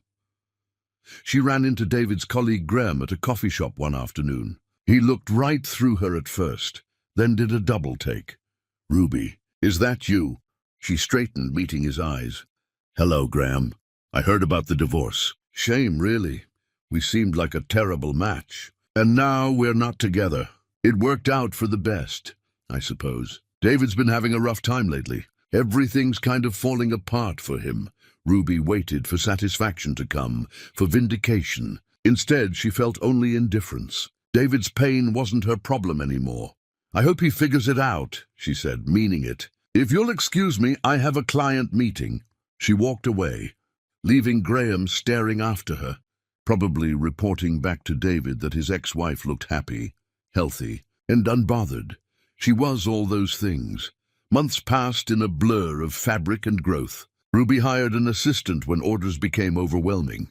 She moved to a larger studio space, one with actual retail frontage where customers could visit. She designed her first original clothing line, not just alterations or custom orders, but pieces she created from imagination alone. The launch was small but successful. Local media covered it. Fashion bloggers praised her aesthetic. Orders came in from across the state, then from across the country. Ruby Tyson was becoming someone. Not David Call's wife, not the woman his family had mocked. Just Ruby, designer and creator and survivor. She still had hard days. Days when loneliness crashed over her like waves. Days when she missed the fantasy of what her marriage could have been, even though she didn't miss the reality. Days when doubt whispered that she'd made a mistake, that security was worth more than self-respect. But those days grew further apart, replaced by moments of genuine joy. Seeing a bride cry happy tears over a custom dress. Creating a design that felt perfectly right. Going to sleep exhausted but satisfied, knowing she'd built something that was entirely hers. One evening, as Ruby worked late in her studio, her phone rang with an unknown number. She almost didn't answer, but something made her pick up. Ruby Tyson. Speaking. "This is Jessica Ward from Style Collective magazine. We're doing a feature on emerging designers, and your name keeps coming up. Would you be interested in an interview?" Ruby looked around her studio, the fabric scattered across tables, the sewing machines humming, the designs pinned to walls, the life she'd built from nothing. "Yes," she said. "I'd be very interested."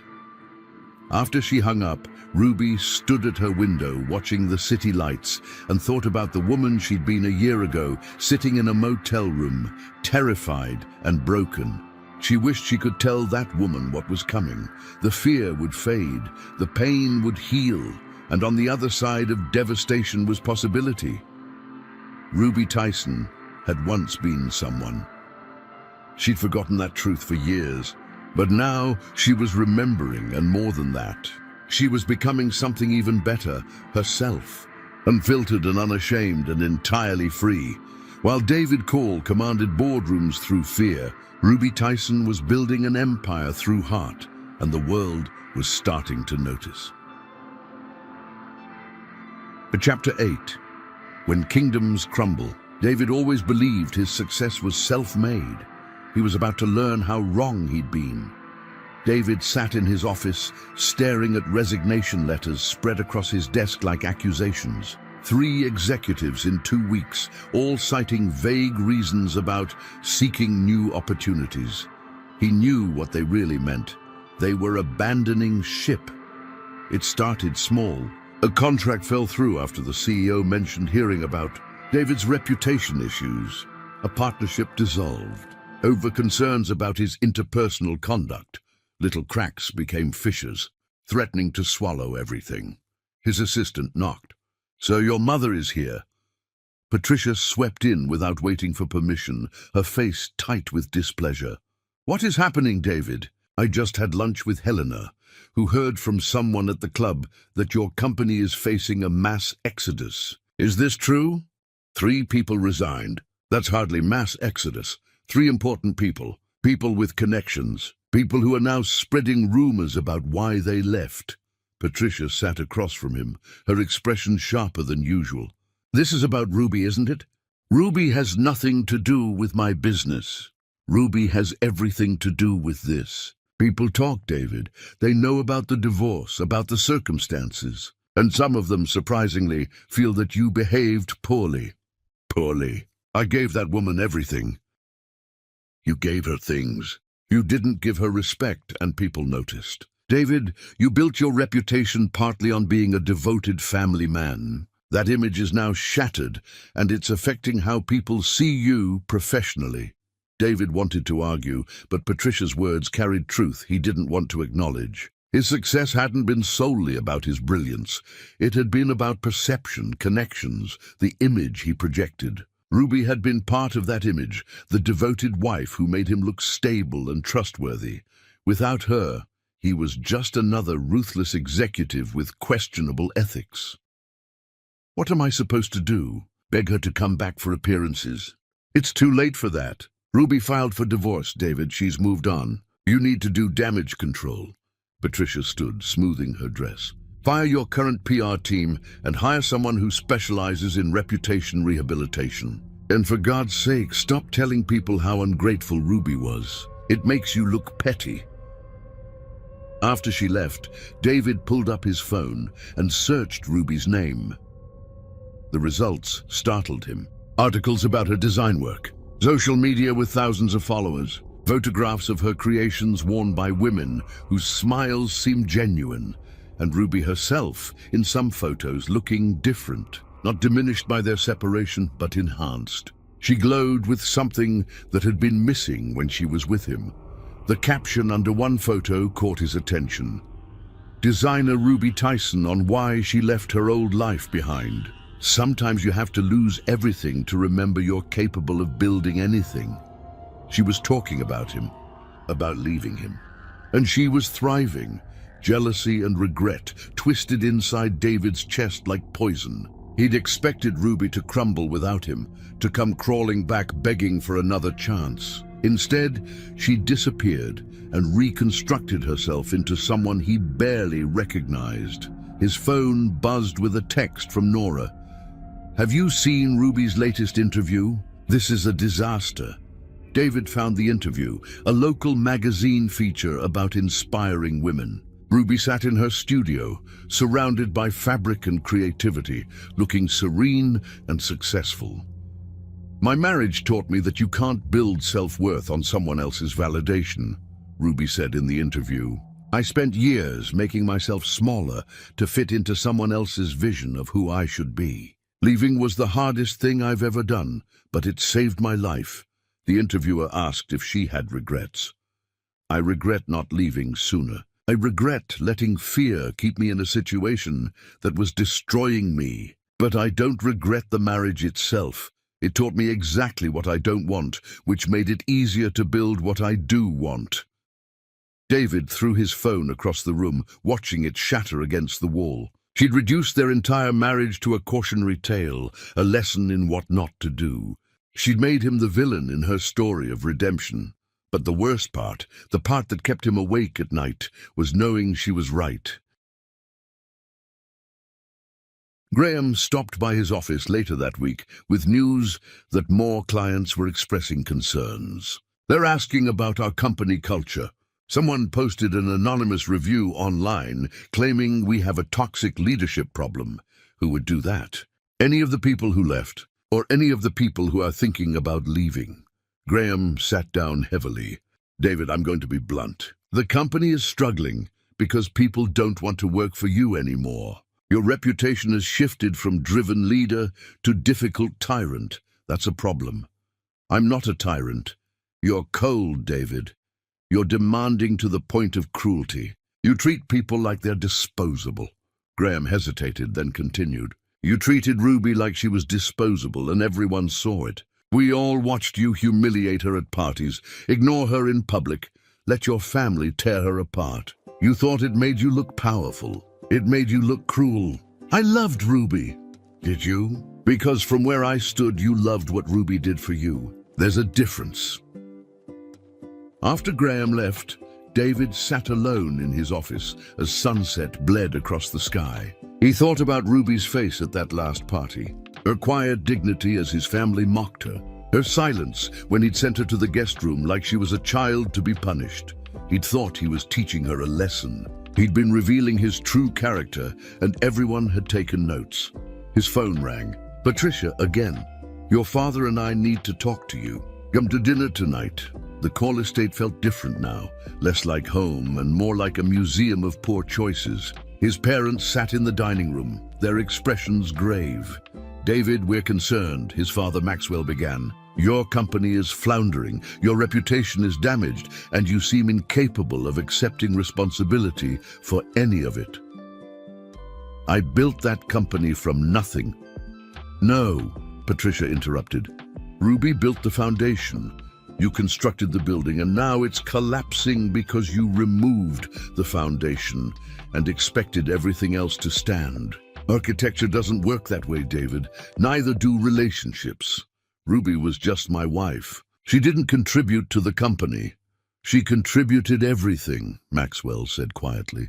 "She gave you stability, support, and the appearance of being a decent human being. Without her, you're just another executive with a bad attitude, and the market is flooded with those." David felt anger rising. "So this is my fault? Ruby leaves, and suddenly I'm the villain? You were always the villain in this story, son. Ruby was just too kind to say so publicly. But now she doesn't have to. Your actions speak loud enough on their own." Patricia's voice held unusual softness, almost pity. "I pushed her to leave. I thought I was protecting you from dead weight. I was wrong. Ruby wasn't holding you back, she was holding you together." The admission hit David like physical force. His own mother, who'd spent years belittling Ruby, was now defending her. "It's too late to fix things with Ruby," Maxwell continued. "She's moved on, built a life, found success without you. But it's not too late to fix yourself, to learn from this, to become someone worth respecting again." "How?" David asked, hating how broken he sounded. "Start by acknowledging what you did wrong, publicly, privately, completely. Stop making excuses. Stop blaming Ruby for having boundaries. Accept that you treated someone who loved you with contempt, and that it cost you everything important." David drove home, through streets that seemed darker than usual, his parents' words echoing in his head. At some point during the drive, he started crying, not the angry tears of frustration, but the deep, wrenching sobs of someone finally seeing themselves clearly and hating what they saw. He'd destroyed his marriage because he'd forgotten how to value anything that didn't serve his ego. He'd lost Ruby because he'd treated her like an accessory instead of a person. And now his entire life was crumbling, because without her steadying presence, he was revealed as exactly what he'd become, a hollowed-out man filled with nothing but ambition and pride. The house felt enormous and empty. Ruby's absence was everywhere.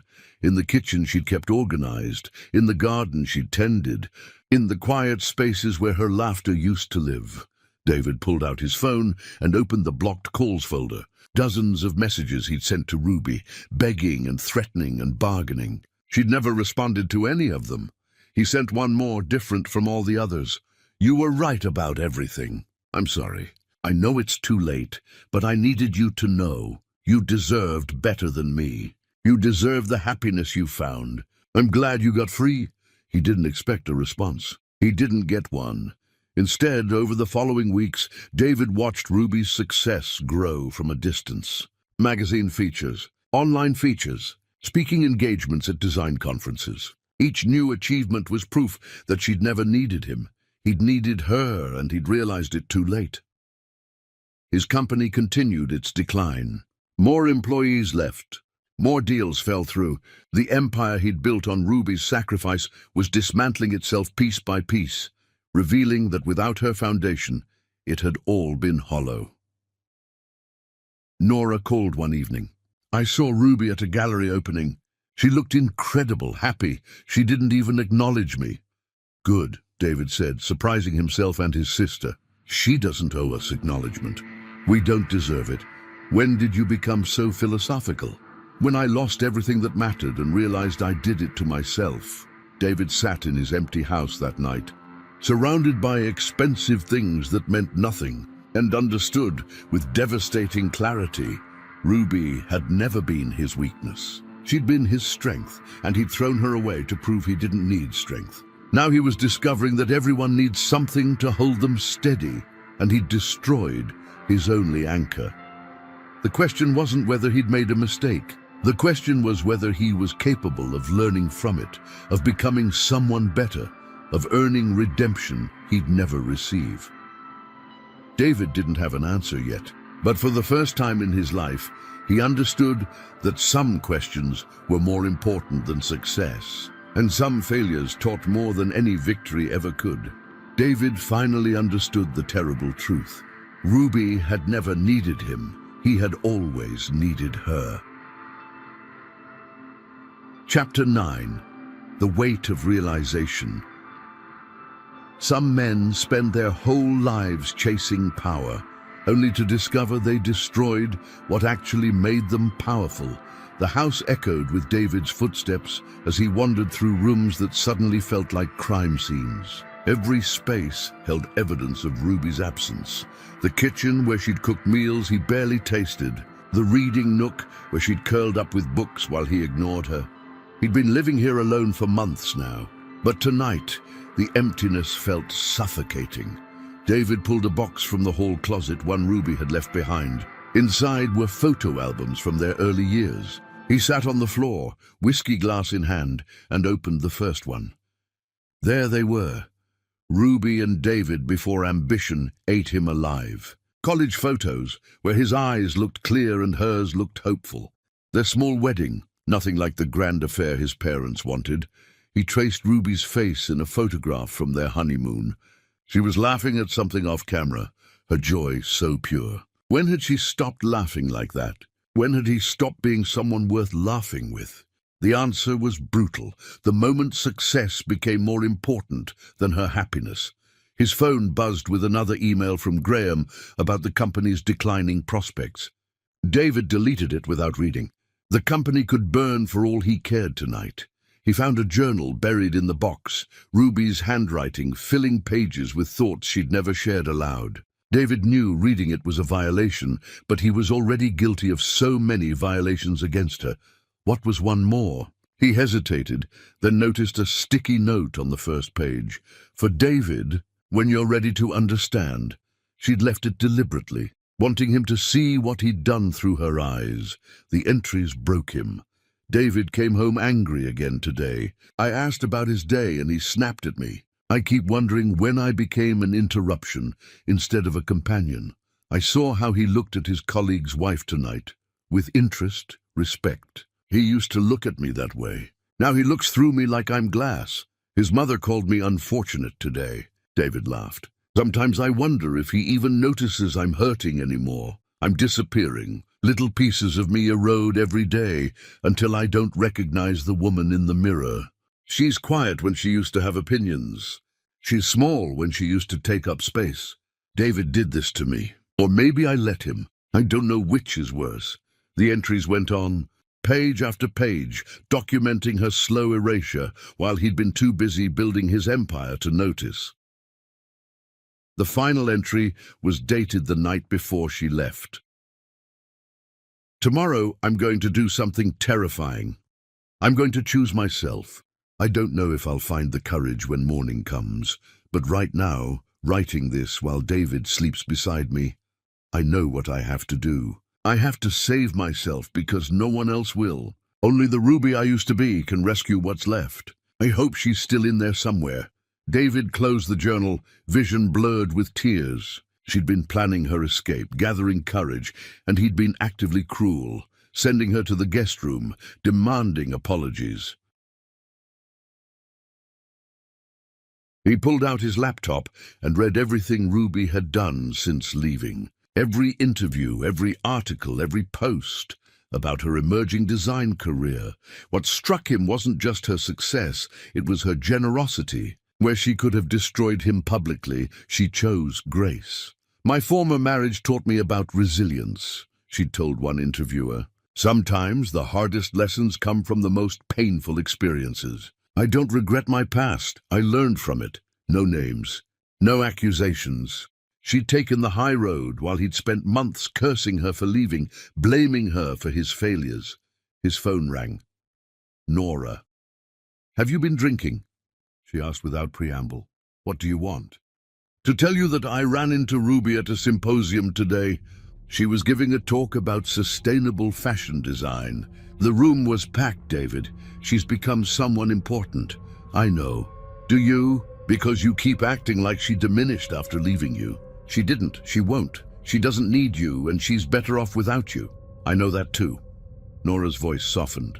"I was cruel to her, David. We all were. I thought I was protecting you, but Ruby wasn't dead weight. She was ballast. Without her, you're adrift. I'm sorry I didn't see that sooner. Everyone's apologizing to me for things they did to Ruby, but I'm the one who should be apologizing. I'm the one who made the cruelty possible. Then apologize. Not to us, to her. She won't take my calls. Then write her a letter.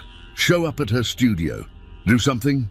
After Nora hung up, David sat with her words weighing on him. Apologize. Such a simple concept, yet so complicated when you'd spent years being too proud to admit fault. He started writing.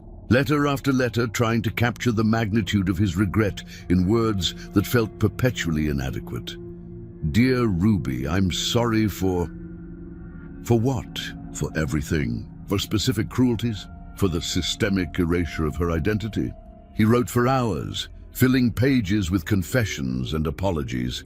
When he finally finished, dawn was breaking outside his window. But would truth be enough? Would any apology, however sincere, undo the years of damage? David had no answers. He only had this letter, this moment of clarity that came too late to save what he'd destroyed, but might, maybe, be early enough to save himself from becoming permanently the monster he'd revealed himself to be. He drove to Ruby's studio in the grey morning light. The studio was in a neighborhood he'd once called beneath him, now clearly thriving with local art and small shops. Through the window, he saw Ruby working, her hair pulled back, her face focused on the fabric beneath her hands. She looked peaceful, whole. David stood there watching this woman he'd once claimed to love, seeing her truly for perhaps the first time, and understood the fundamental difference between loving someone and loving what they did for you. He'd loved what Ruby did for him.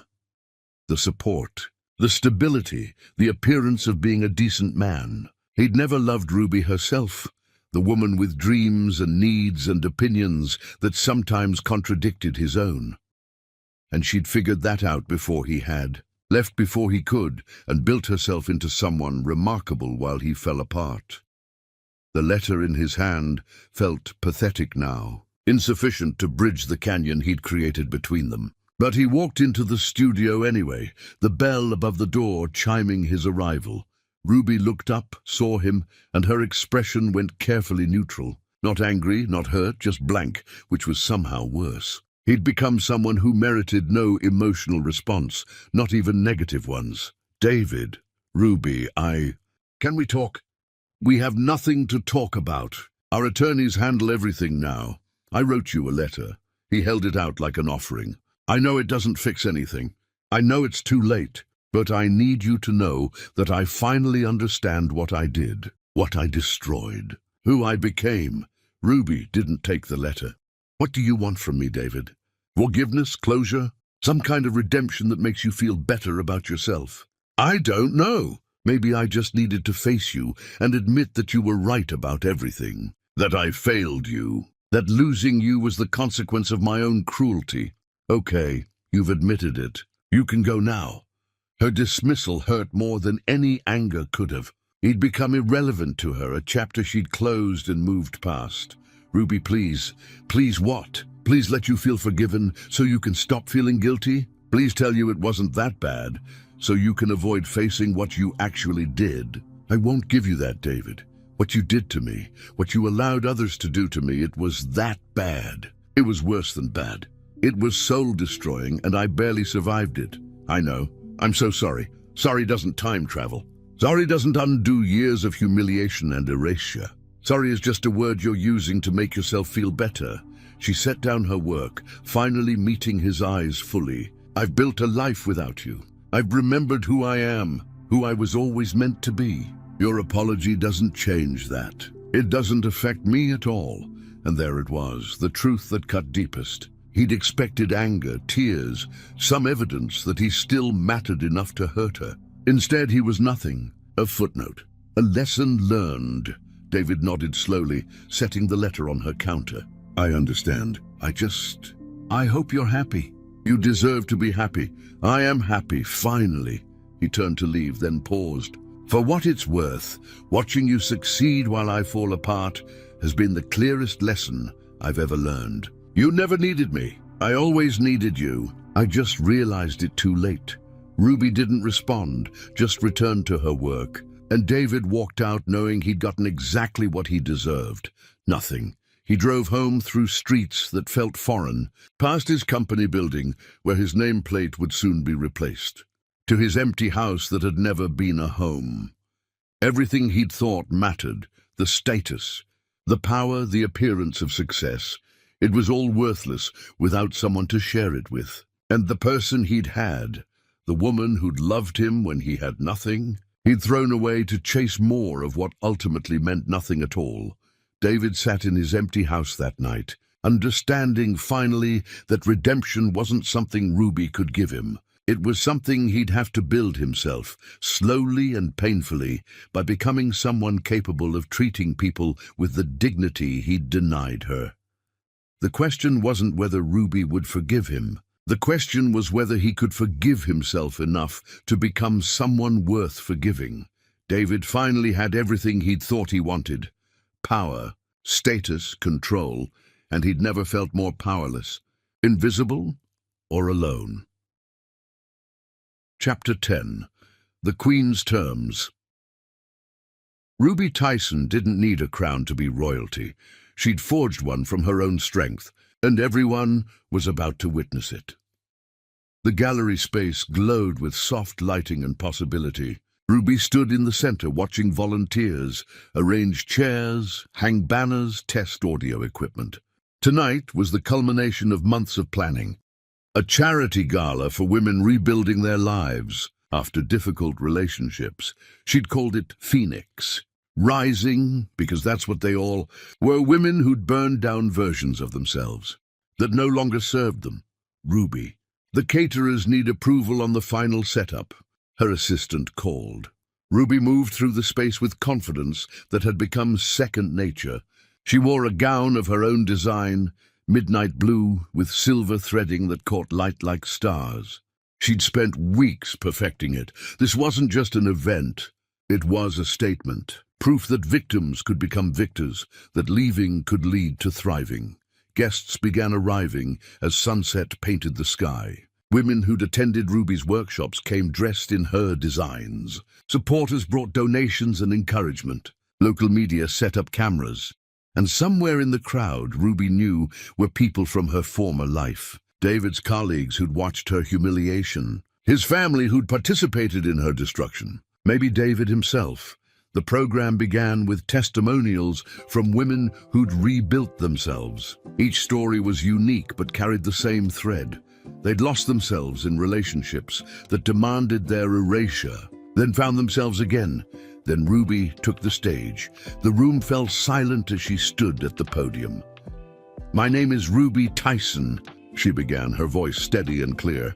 "I was someone before I became someone's wife. I lost myself trying to be enough for someone who would never value me. And I almost didn't survive." She talked about silence and erasure, about how love without respect is just control, wearing a prettier name, about the courage required to walk away from security into uncertainty.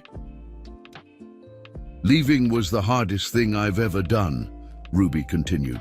"I had no money, no plan, nowhere to go, but I had something more valuable. I had reached the point where anything was better than staying. And that clarity saved my life." The audience hung on every word as Ruby shared her journey. From motel rooms to studio apartments to the design, business she'd built from determination. "I'm not here to tell you leaving is easy. It's not. I'm here to tell you it's possible. You are capable of more than survival. You're capable of transformation. But first, you have to believe you're worth transforming for." Applause erupted as Ruby stepped back. Women approached afterward, thanking her, sharing their own stories. Then the crowd parted and David stood there. He'd been standing in the back, listening to every word. His face was different, older, somehow softer. Ruby felt every eye in the room turn toward them, the moment crystallizing. David approached slowly. When he reached her, he did something that stunned the room. He dropped to his knees. "Ruby," he said, his voice breaking, "I destroyed the only real thing I ever had. You were my partner, my foundation, and I treated you like you were disposable. I spent years diminishing you to inflate myself. I let my family tear you apart because it was easier than defending you. I made you feel small because I was terrified of how big you actually were." Tears streamed down his face as the room watched, as cameras captured this moment. As Ruby stood above him, feeling the weight of every cruel word, every cold shoulder, every time he'd chosen everyone else over her. "I don't expect forgiveness," David continued. "I don't deserve it. But I need you to know that losing you taught me more than having you ever did. You were never my burden.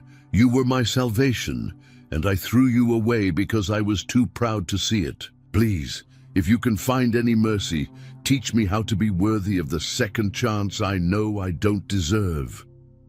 Ruby looked down at this man who'd once held all the power, now powerless before her, and felt a strange mixture of pain and peace. The room held its breath. Ruby took her time responding, letting the silence stretch. When she finally spoke, her voice carried across the hushed space. "David, look at me." He raised his eyes, and she saw genuine remorse there. "You're right about everything," Ruby said softly. "You did destroy what we had. You did make me feel worthless. You did choose everyone else over me repeatedly. Those are facts we both have to live with." David's face crumbled, but Ruby wasn't finished. "But here's what you need to understand. I didn't survive what you did to me just to come back to you. I survived it to discover who I am without you. This woman standing here isn't the girl who married you. She's someone entirely new, someone I built from the ruins." The room leaned forward, listening. "Respect and love are the foundation of any real relationship," Ruby continued. "You forgot that. We both did. I forgot to respect myself enough to demand better. But I remember now. I know my worth now.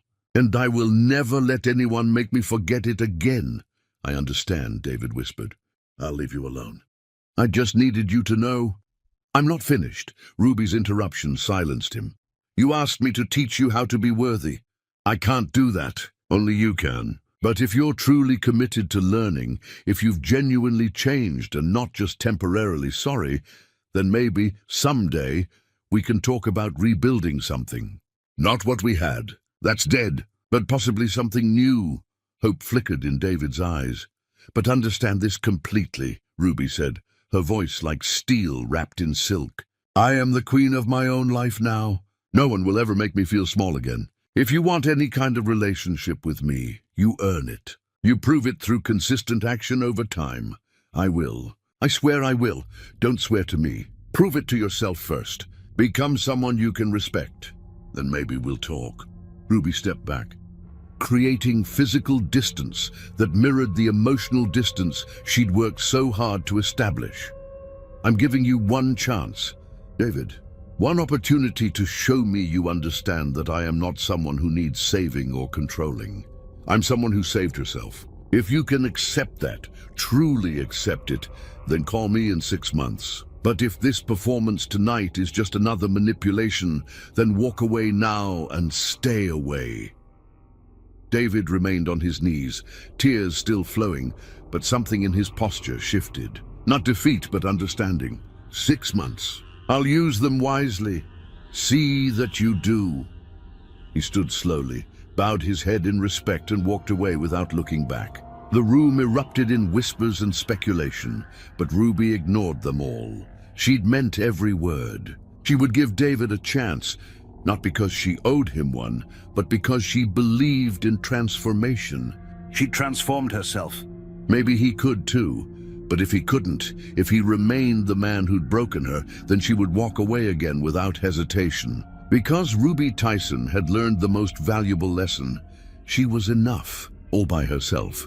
As guests surrounded her with congratulations and support, as cameras captured her triumph, as the evening continued in celebration, Ruby felt complete, not because David had apologized, not because she'd given him hope, but because she'd stood in her power, set her boundaries, and refused to diminish herself. The girl who'd worked 3 jobs to support someone else's dreams had become a woman who built her own empire. The wife who'd accepted crumbs had become a queen who demanded banquets. The victim who'd nearly disappeared had become a survivor who blazed bright. And everyone in that room learned the same lesson David was finally beginning to understand. A woman who knows her worth is the most powerful force in any kingdom. And Ruby Tyson's kingdom was just beginning. Thanks for watching!